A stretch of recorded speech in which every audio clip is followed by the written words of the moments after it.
Hello, my fellow Dreadites. Welcome back to the Dread Alert podcast. Today, we're joined by Clayton Moore, cinematographer for the upcoming film Bodycam, releasing on Shudder on March 13th. Bodycam is an innovative found footage film unpacking some heavy cultural issues with a healthy dose of cosmic horror.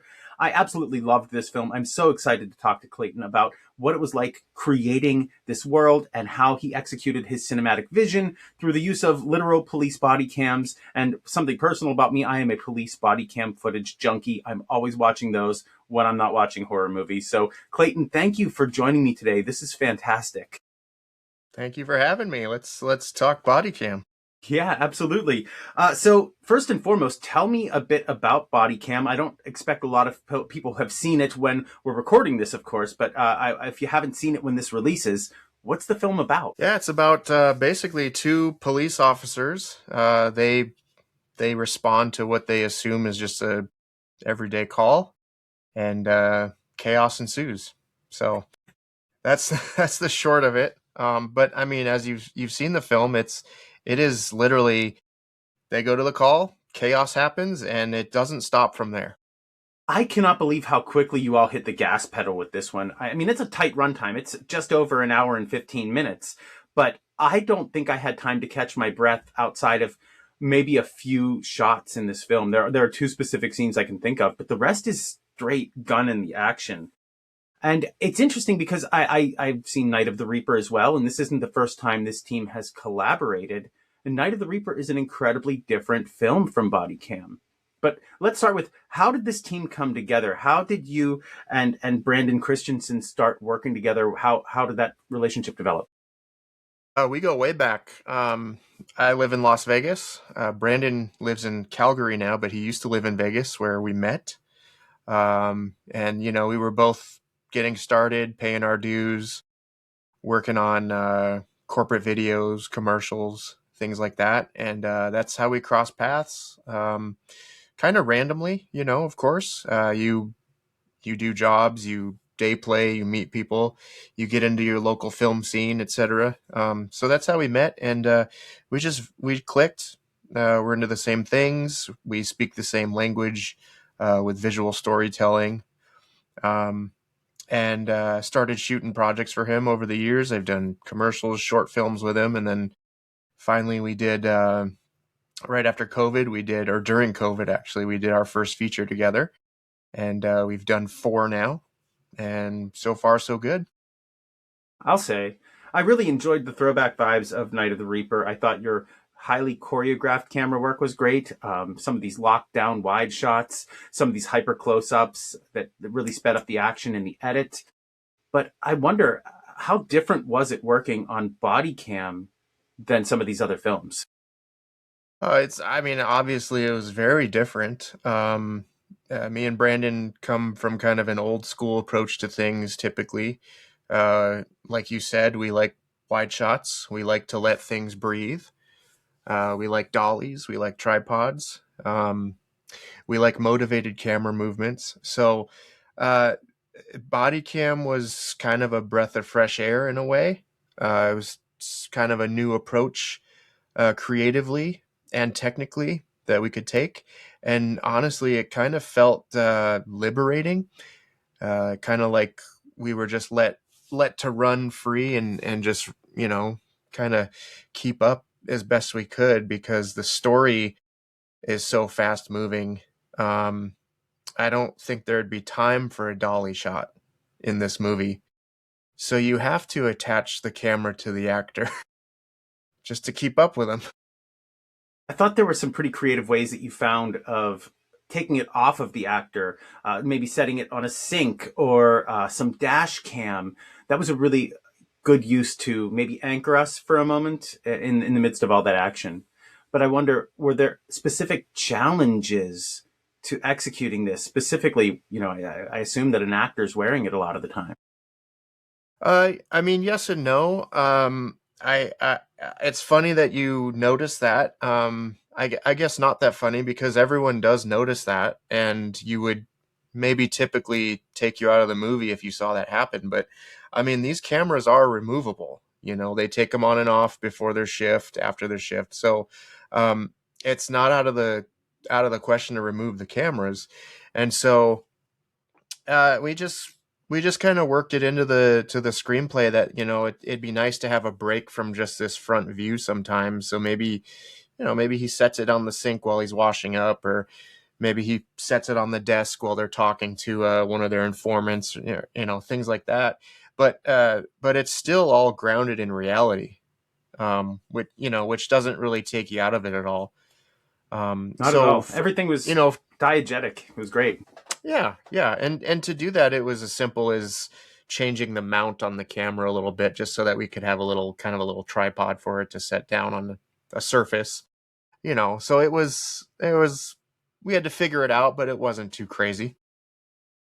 Were the actors the ones operating the cameras themselves? Yeah, the actors operated the cameras, and I have to give them a lot of credit because there was a learning curve. They had to modify their workflow to make sure they were in the right space with the blocking. But after the first day or two, they just fell right into it. They were naturals. Um, I so I was curious. I was like, is he wearing this for some of these shots? And we have like his hands, but no. I mean, it's amazing that the actors were executing there because you didn't miss anything. Nothing was out of frame. I mean, they really captured it all. It was great. it was the best way for the story too, because it was authentic every time. It was like the actor, even when the actor was not on camera, you were still present with them performing. It was the camera was on their chest. Yeah, it was incredibly intimate. For I mean, the two characters that we're following, you feel like you get to see it through their eyes. I know it's a little lower, but it's. I mean, it's honestly a POV shot movie. It's wild. It's really interesting stuff. How did you maintain control of your creative vision, knowing that you're letting these actors run free, essentially? It part of the vision was to actually embrace that, I think.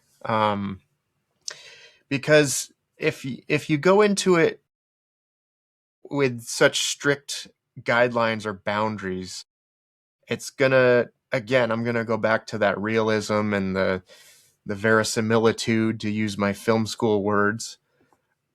You want to constantly be chasing that, and that kind of realism. So you don't want to put yourself into too many boxes. And part of that was giving the actors the freedom and the ability to do kind of what they wanted, but still being able to give them notes like, oh, you need to turn a little bit further on this next take. And they were cool with it. They were cool with it because I can't speak for them, but I can tell that just from working with them on the set, they never felt encumbered or prohibited by the cameras. Very interesting. And there were also some visual effects in this that I have to imagine you had to be extremely specific with what you were capturing so that your VFX team could realize that later. Is that correct? Yes and no. Brandon does visual effects. The director, he does visual effects, and I think he got a little bit in over his head at times on this one. He's very confident. I can do this. I can do that. But I think that's part of what took the movie so long to be finished, because we shot it 3 years ago, and it was. I mean, that entire last couple minutes of the movie there it's all VFX, and it was a heavy load for him to try and do himself. And God bless him. He did really well on pretty much the whole movie, but we had to bring in a couple specialists to help out at the end there. I But think yeah, I I'm mean, it was well worth it, and the vision was retained, and it's crazy. it was I mean there were some great moments in the last bit of that movie, so it worked for me. I wouldn't have known that there was any trouble. I think I noticed Stuart Ortiz came in there at the end of the credits, which he had my favorite found footage movie of last year, and I Yeah. fully suspect I've said to a number of my colleagues who review films, this is probably going to take the cake for my favorite found footage movie of 2026. I think everybody should see this movie, and it's absolutely worth a subscription to Shudder just for this movie. But you're going to find so much good stuff on Shudder, you won't regret that subscription. Trust me. Um, I think there was some really cool, and I have to ask. I'm a Blair Witch Project fan. I'm a fan. I showed you my new Blair Witch Project tattoo. Were there a couple of nods to the film in there? I feel like we get to a specific point and there's an iconic moment where we get the back of one of the characters, and just that I don't think we can deny the lineage of the handheld camera self film. Was that intentional or is that just like a function of found footage? It's probably a function of found footage, but obviously everything is influenced by what comes before it. So even if it wasn't consciously in the moment a tribute to that I'm sure the roots are there. It's part of the fabric of found footage at this point. I don't think, yeah, you Yeah. can't separate the two. So, do you have a favorite sequence in the film that either you helped to create, or that as an audience member watching the cut, that you're just like, man, that's my favorite? Without spoiling the film, you can talk around it. Uh, I mean, there's so much. It's hard to just pick one, but I guess if I had to, like, right off the bat, they go to that first call and the house they go into, it's just this decrepit old house and it's creepy. And as soon as they go in the door, I mean, something's wrong, something's gonna go bad. So it's just that initial tension building for me that I think is kind of the most exciting scene almost. Um, and then a close second would probably be like towards the end of the movie. There's a scene where they're running through some tunnels underground, and just because I got to be in that location and it was so cool just to be down there. So that was pretty creepy and cool too. You did some really great stuff with playing with the background in that sequence. I was constantly, as an audience member, looking over their shoulder, trying to see what was in the corner of the frames. And one thing this movie does extremely well is it uses its scares in efficient and really clever ways. I don't think that this is a tension movie. It's a scary movie. Um, but whenever you pay that all that suspense and that build up off, it is extremely effective. And I think of that sequence as one of the shining examples of that, because that sequence pays off in a very unexpected way, at least for me. And I think what this film does really well as well is I don't think you overplay your hand with the monster design. I think the monster design is pitch perfect, but I couldn't draw you a picture of it. I was not overexposed to it. It's really, I don't mean to gush, but I thought it was extremely effective. I wish I could take credit for that monster, but yeah, I mean, just to point on that, I mean, me and Brandon have done 4 movies together. I think this was his 6th feature, and he keeps getting better every time, and our partnership keeps getting stronger, and so yeah, we keep leveling up every time we say. Well, I can tell you with my limited experience as a director that I'm only as good as the team I have around me. So take that compliment for what it's worth. Yeah. So we talked a little bit about your background and how you met Brandon and how you kind of started this working relationship, but most of the work I've seen out of you is in the horror genre. So is there something that draws you to horror specifically that keeps you coming back? Uh, I mean, I've always enjoyed it.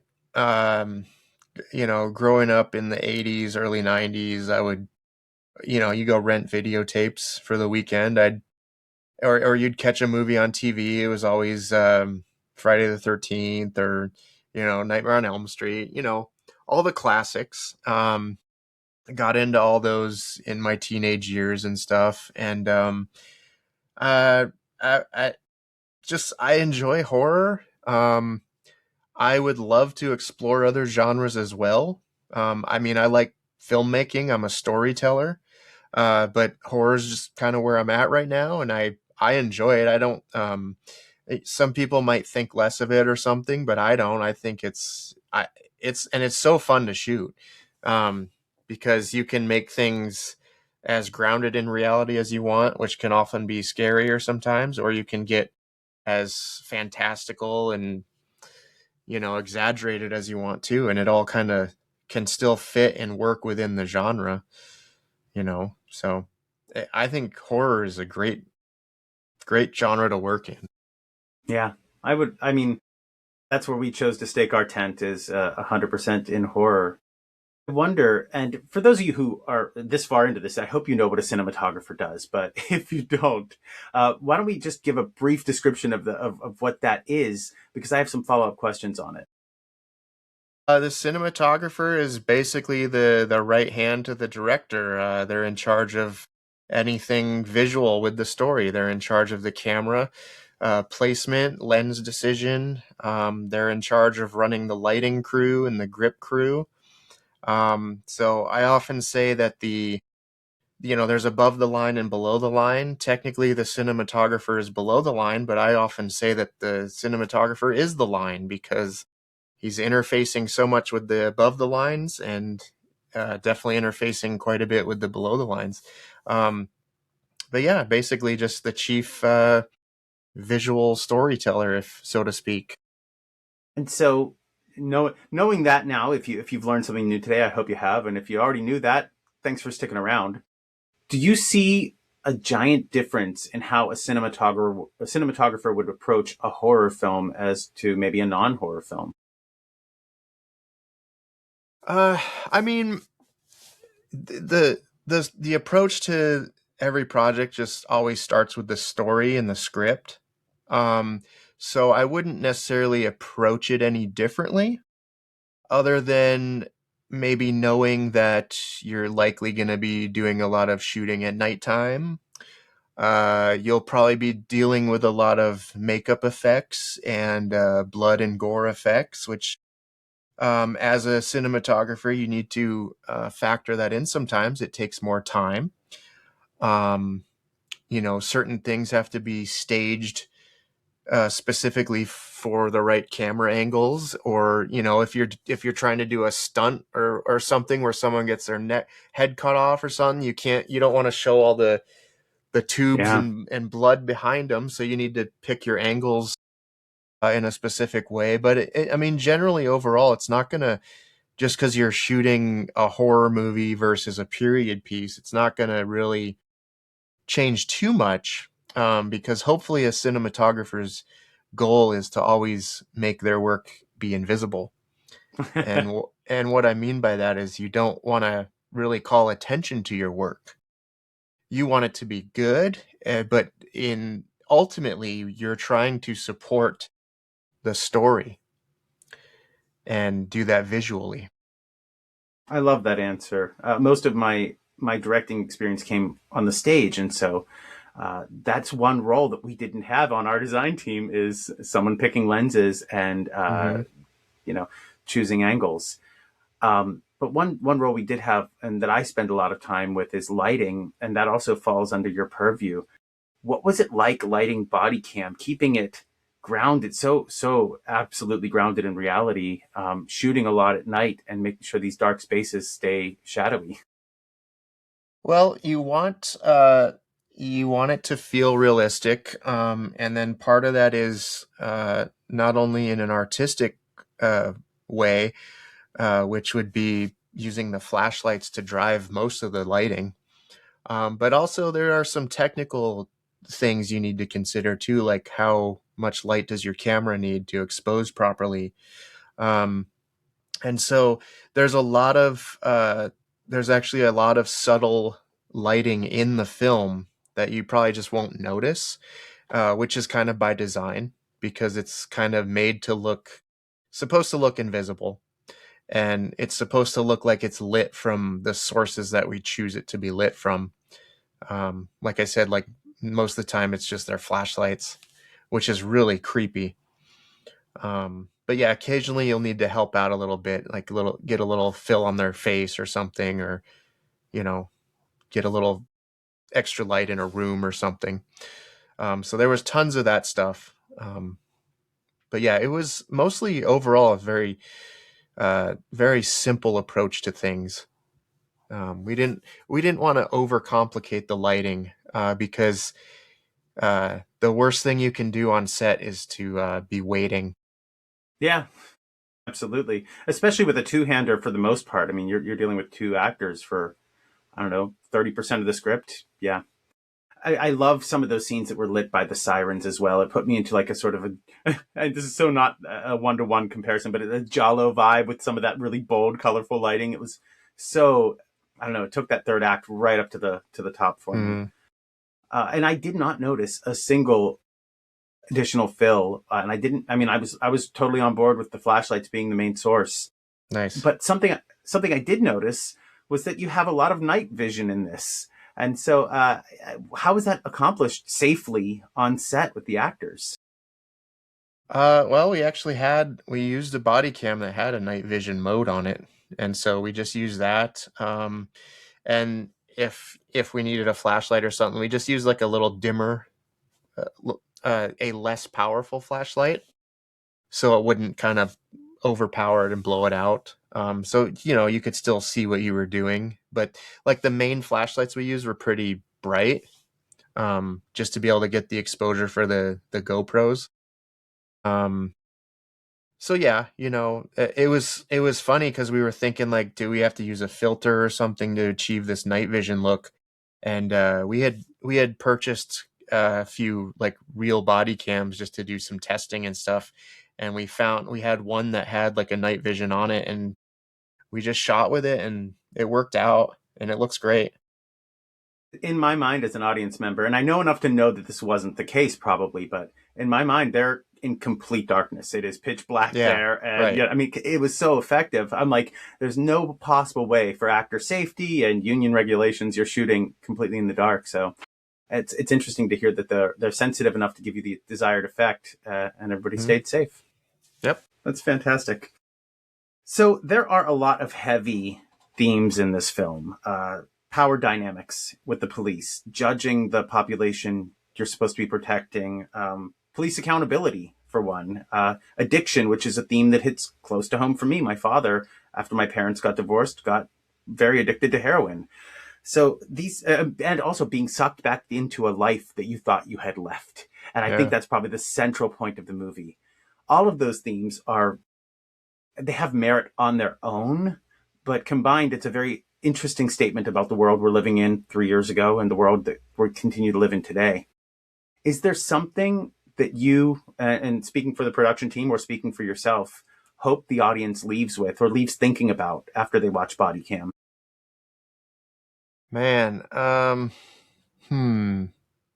I think it's just important to remember that uh I don't know, it's just you gotta hold people accountable for their actions. I think it's important to do, and I think um we see a lot of body cam footage these days, and so it makes the movie very like timely and relevant to current events.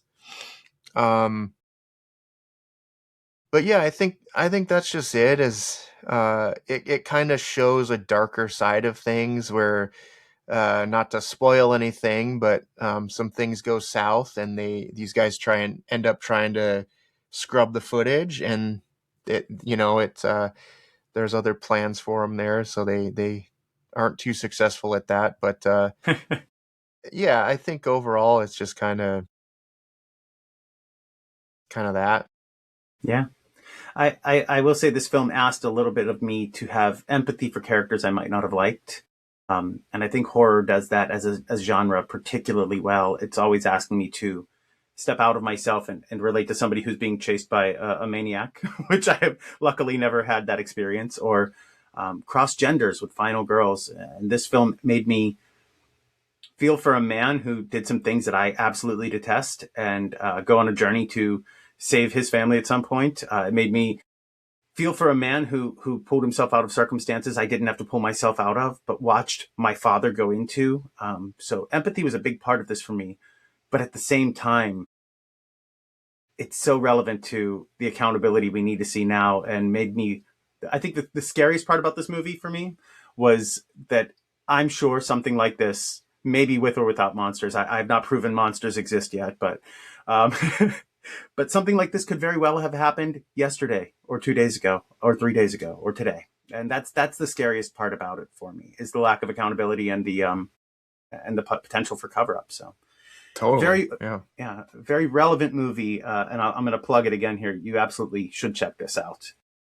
Okay, I have a few questions that I ask everybody who comes on the podcast, and I'm curious to hear your answers. First and foremost, found footage is one of my favorite subgenres of horror, and I'm maybe not an expert, maybe not a connoisseur, but it is like it's up there for me. Do you have a favorite found footage movie? Yeah, I mean, it's probably Blair Witch. It's like the OG, original sensation. I was there. I remember it all. It was terrifying. The first time I watched it, I thought it was real. But yeah, I mean, that's got to be it. I haven't seen it in a long time, but I still remember how insane it was watching it, you know? And then Creep is really good too. I really enjoyed Creep. So, Another reason to subscribe to Shudder is the Creep tapes. mm-hmm, Fantastic stuff mm-hmm. there. I enjoyed both of those quite a bit. Blair Witch is probably it's on my letterbox top 4. If you ask me tomorrow, I'll tell you it's my favorite movie. If you Yeah, ask me totally. next week, yeah. Totally. I've dragged my poor wife to those woods on more occasions. Every time we pass, because we're in Pennsylvania, every time we pass through Maryland, I'm like, it's just like 10 minutes that way. She's like, it's not even close Yeah. to 10 minutes that way, dude. What But if I can add too, I would say please. Grave Encounters. Oh yes, yeah. We were just Because our talking about. actor was in that movie too. Totally missed that. That's fantastic. Now I know what I'm doing that tonight. That's what I'm doing tonight. I'm watching Grave Encounters again. There you go. That's fantastic. Yeah, good plug. Good plug. So we ask everybody who comes on the show another question as well, and this one is tough. I've had a lot of people not be able to choose or give me 3, 4, and 5 movies, and you're more than welcome to do that. I always add to my watch list from this. But what is your favorite horror movie of all time? I hate these questions, and I don't know. I might sound cliche. I don't care. I like The Shining. It's probably my favorite. I know you probably want me to mention some obscure film you've never seen, but Not I at like The all. Shining. I like The Shining. For more We've been recently, I like Ex Machina. That movie was insane. I consider that a horror film. yeah, But 100%. yeah, yeah. I will tell you, The Shining is probably the most cited movie on this podcast. The Shining, I maybe The I don't Exorcist gets doubt some it. love. Yeah, Oh sure, it's yeah. it's like a perfect film. I mean, it's great. Mm-hmm. We were Yeah. we were at a horror convention this weekend, and my daughter has a trike that we push her on. She's 2, Oh. and as we're there, my wife goes, "Why didn't we cosplay her as Danny?" And now I'm on a mission, so we're gonna get that Next together. time. Next Yeah, time. that's true. That's a good choice, though. I especially I don't know if you have kids at all, but watching The Shining as a father versus when Oh I yeah. saw it as a son, Yeah. completely different experience. Yeah. Yeah. I need to revisit it. I have a 4-year-old now, so I should revisit it with fresh fatherly eyes. It's probably behind me somewhere, I'm sure. Yeah. I can That find is it. a fantastic wall. Yeah, I'm a big physical media guy. Same. I just Yeah. restarted my collection. I had been on the digital train for a while, Mm-hmm. but I said to my wife, if we're taking this movie thing seriously, reviewing movies seriously, we should be investing in special features. And then I found that I just really love the quality and I love owning the Yeah. disc. Yeah, yeah. That said, long-time Shudder subscriber here, so don't want to take that away from anybody. I mean, you can't beat the convenience of it. It's like all my movies are on my phone right here, but I mean, yeah. you can't beat this either. No. I will say It's like I have my own little video store back here behind me, right? Absolutely. Yeah. My most recent acquisition, I don't know if you'll appreciate this or not, but it was Troll 2 in 4K. Mm-hmm. My wife That's is in like 4K now? yes, Vinegar Syndrome has a 4K Troll 2 release. Time to upgrade. It's wild. I was like, this is the wildest money I spent all weekend Oh man. at this convention. Well, excellent. What are you working on next? Can you share anything? I can't share anything too specific, but just know that there's always things in the works. Me and Brandon are discussing our next venture. He's got 2 or 3 things kind of waiting for something to happen. And then I am a proud UNLV film alumni, and I'm working on 2 projects with former uh, students and professors. One that I'm going to try and direct, and then another one that I'm going to shoot up in Oregon. That's fantastic. I Hmm. think the cinematographer to director pipeline is very strong. I suspect that's a Yeah, yeah. I think it happens a lot, and it's almost a bit of a natural progression, I think. Um, yeah, I've had the pleasure of working on several features over the years, and it's just more and more I just want to work with the actors, and so I'm excited to give that a shot. I'm excited to see whatever you put out next because your And it is past a horror two. movie.